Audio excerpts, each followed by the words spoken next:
again, everyone, and welcome back to Reddit Aliens. I'm John, and as always, thank you so much for being here. Good topic for you today. Let's do it.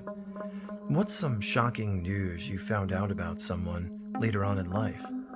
Please remember to like, share, and subscribe. I worked with an ex-Marine for years, and closely for years. My last day I asked him to help me with something, and he said, "Oh, sure, ask the guy with one leg." I told him he was full of shit, and he took a hammer and hit his shin, to which I heard metal. Thinking it was a joke, I asked him to lift his pants. Sure enough, this man had one leg and I never knew. I don't know if it's the most shocking, but definitely shocking to me and something that I still struggle with. My ex and I were together for over 20 years. I grew up really poor and in a less than ideal house. My dad died when I was young, and my mom took off with a guy she met on the internet. My ex and I started dating, the first time, when I was 18 or so. I chased her for years, and eventually started dating, moving in together, etc. Her dad was a doctor, and they were pretty well off, and immediately took me in as one of their own. Her dad and I got along great. I looked at him like a father figure. He could be pretty demanding, but I always made myself available for anything he wanted or needed. I helped him with car projects, home remodels, trips. I took off work when they came to town, anything, you name it. My ex cheated a couple years after we moved to a new town to continue school. We split up for 2 years, and during that time, I would occasionally drive back to our old town just to see her parents, maybe grab lunch with them or something. We got back together, and a couple years later, I had my suspicions about her cheating again later on, but never proved anything. I always told her that I'd forgiven her once. If she did it again, we were done. Finally, during the summer of 2020, COVID and all of that, she basically went bonkers. Started drinking extremely heavily, partying, drugs, and took off to her parents' lake house for weeks at a time. I found out that she'd been having an affair with a guy she'd met at some sketchy bar, and with that, we were done. The morning she came clean. She'd passed out the night before, and I saw all these texts come through on her phone. We had a long, very emotional talk, and I said I was leaving. Additionally, I'd been paying for her phone under my plan. I told her I'd be canceling her phone, as I wasn't going to pay for her to talk to her boyfriend. She asked if she could call her parents really quick, just to explain and tell them she may be without a phone for a few hours. I was upstairs, putting some things in a bag and trying to figure out where I would go, when I heard her on speaker telling her dad that we were done. She'd been seeing a guy, and I found out. And I hear her dad say, and I'll remember it forever, "Good. I always told you I never liked him. I always told you you could do better." Man, that shit hurt worse than the cheating. He was seriously like a dad to me.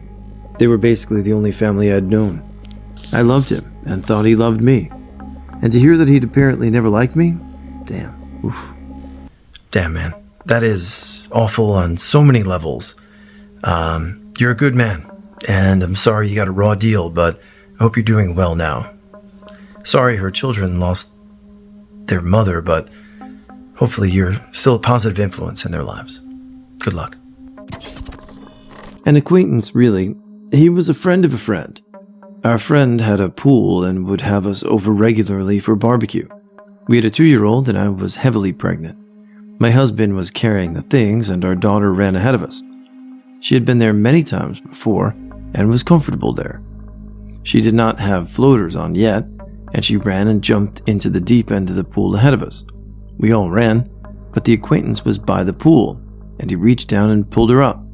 She stuck her hand up when she realized it was too deep. We had a great afternoon at the pool, and we visited with this man. He had grandchildren and was much older than us. We came away with positive vibes from the day. My husband saw him more frequently than I, and I played golf with him and his friend. We moved away about a year later, and were shocked to find out that he had brutally and violently SA'd his young granddaughters.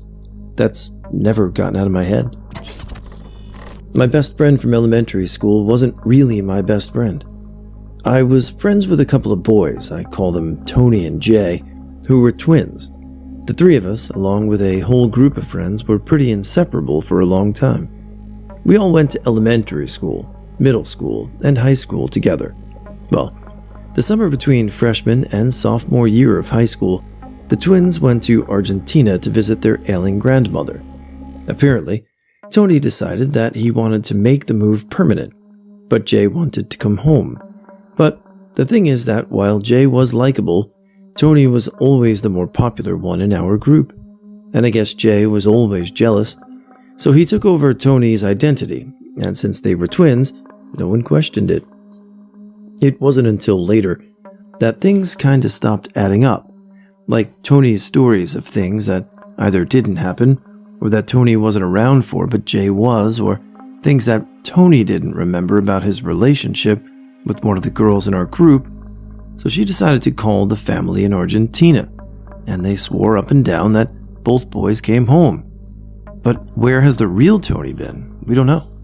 We have theories that range from Tony ran away while in Argentina and Jay took over his identity, to Jay did something to Tony and took over his identity. Either way, Tony isn't Tony. I have a friend whom I've known for a few years. We've worked together at a couple of different places and we got along great.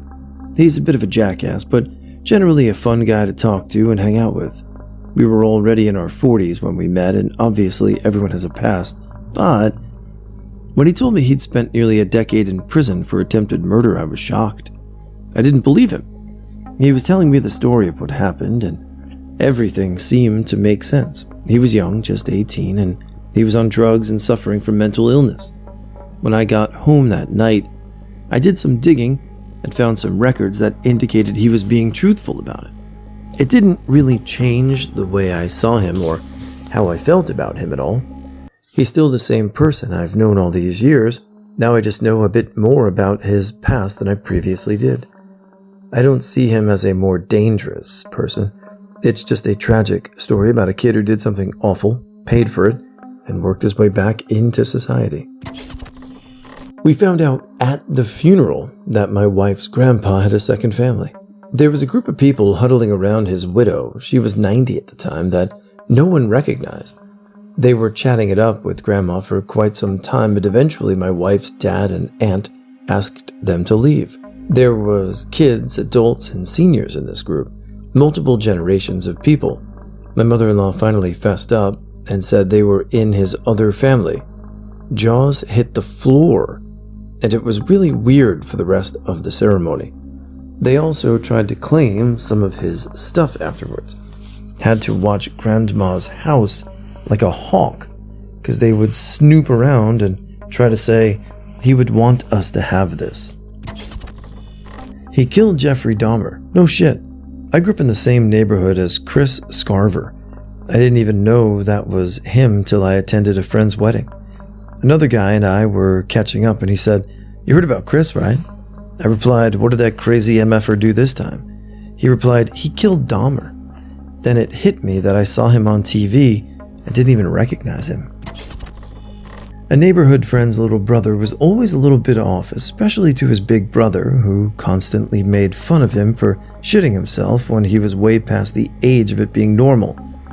Little bro was always normal and nice enough to the friend group, though, so we just assumed it was big bro making fun of him for a time in his life where he was ill or had a medical problem and just being a jerk to little bro because he didn't want him hanging around us older kids with him. When we'd call out big bro for being mean to little bro, he'd assure us that he's just weird, okay? Something's off with his shit stains or whatever, but we still just chalked it up to big bro being a bully and would let little bro hang out with us anyways. 20 years later, and almost the same amount of time since the neighborhood gang all hung out as kids, little bro adds me on Facebook. I'm happy to accept and to see that he's become an attractive, successful, happy-seeming young adult. He likes all of my recent pictures on Facebook, so I find it odd that he immediately starts flirting with me, having liked photos with me and my husband and kids. I tell him I'm married, and he continues anyways, so I immediately block him for being a disrespectful weirdo. Not even a week later, and everyone from the neighborhood is sharing the current news that little bro just got arrested in a child prostitution sting, where the FBI caught him soliciting single moms on Facebook and getting them to prostitute their preteen daughters to him for money. One of the moms was even engaging in acts with him against their very own child. My stomach was sick for weeks, knowing that the ill intent had already showed me was probably even more nefarious than I already believed. I guess Big Bro was right all along. Makes me absolutely sick to think about. My cousin got serious with a guy she was dating and wanted the family to meet him. She warned us that he'd been in prison and he had a past with gangs or drugs, but had been clean for a decade and was ready to settle down. He looked the part. Gang tattoos, shaved head, silver teeth, looked a decade older than he was. Absolutely looked like a gangbanger. At 6'3" and almost 275, he was physically intimidating. That being said, he's absolutely the nicest guy. Very kind and respectful, and obviously in love with my cousin. Cousin has been dealt a tough hand. Absent father and a chronically ill mother, and an ex-husband that had abandoned her when she was pregnant. So to see her with someone that adores her and was so wonderful with her daughter just made us all so happy. He took administrative classes while he was in prison and has used that to work his way up to a supervisor position at a local hospital. He runs outreach programs at the juvenile detention center. After he and my cousin got married, he adopted her daughter, and they have a little boy that's almost a year old. People can look a certain way, and we can expect behavior that reflects that. But Joaquin taught our family that people can change if they are truly motivated to. He's such an amazing guy, and my cousin's so happy. They deserve all the good things in the world. I was a recently graduated therapist working in a forensics-heavy clinic. We were interviewing interns for their placement, part of graduate program. This was an important interview because a lot of our clinical staff, myself included, were hired out of internship. A lot of the applicants were from the same graduate school that I went to, so I knew a lot of these people personally. One of the applicants was a guy who I had a bunch of classes with. He was taking the program part-time, so he had been in the program when I started and was still there when I graduated. We had maybe 5 classes together. I knew him as a very smart but also very sarcastic, middle-aged guy.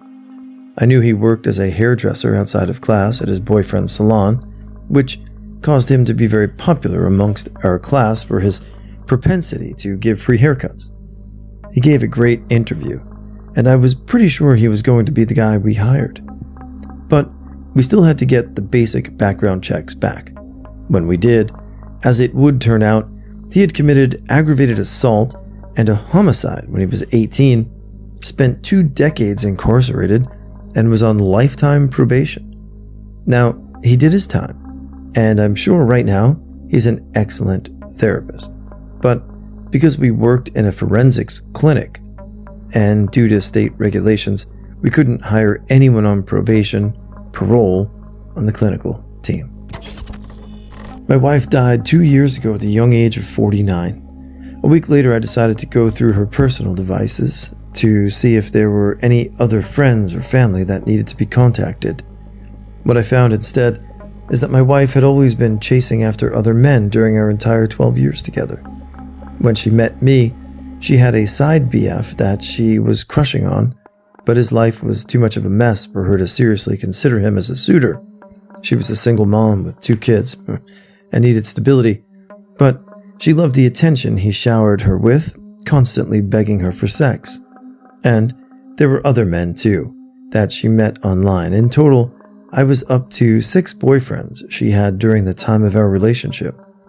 I stopped digging because each new boyfriend revelation absolutely destroyed me. It did explain, however, why our relationship stalled after we moved in together. She became disinterested in growing deeper in relationships with me and was doing the minimum to keep stringing me along because I was paying the bills for her and her kids. And because I genuinely loved her, I was always hoping things would eventually get better between us. But things were never going to get better, only worse, because she was actively sabotaging our chances. Oh man, my childhood bestie introduced me to a guy who seemed really nice. I even thought he was kinda cute. He had a whole giant sob story about his ex being a terrible mother and how hard it was for him to battle her in court for custody of their kid. We hung out in groups a bit over the next couple of years, but never alone. One night, he texts asking if I could swing by the bar they all loved to go to and drive him home, as he'd had some drinks and didn't want to risk a DUI. You know the story. Guy ended up assaulting me when I dropped him off. None of the mutuals believed me. None of my fam took it seriously. It never got reported because everyone was blaming me. Fast forward a number of years to the pandemic lockdowns. I was chilling at home with my fam, and I get a text from a random friend with a news article attached. It was about that guy. He'd apparently lost it and got stabby with his current girlfriend and was wanted for her killing. He was eventually arrested and is still on trial trying to use an insanity plea. I hope he rots. A guy that me and my partner knew well ended up being a convicted pedo. He was the stepfather to a couple of kids and his own daughter had twin girls. The worst bit, he was a policeman. There was no evidence that he interfered with his children, but his PC was full of child pee. Never would have thought that was his thing. Another guy that worked for me got convicted of R. He would wait in multi-story car parks and attack women from behind. Again, you would never have guessed. Just proves that you don't know who people really are. A high school friend became a multi-millionaire through reposting memes on Instagram. He was a pretty ordinary guy, but had a great sense of humor and an ever-expanding meme collection. In between working at KFC, he was reposting memes on pages he made.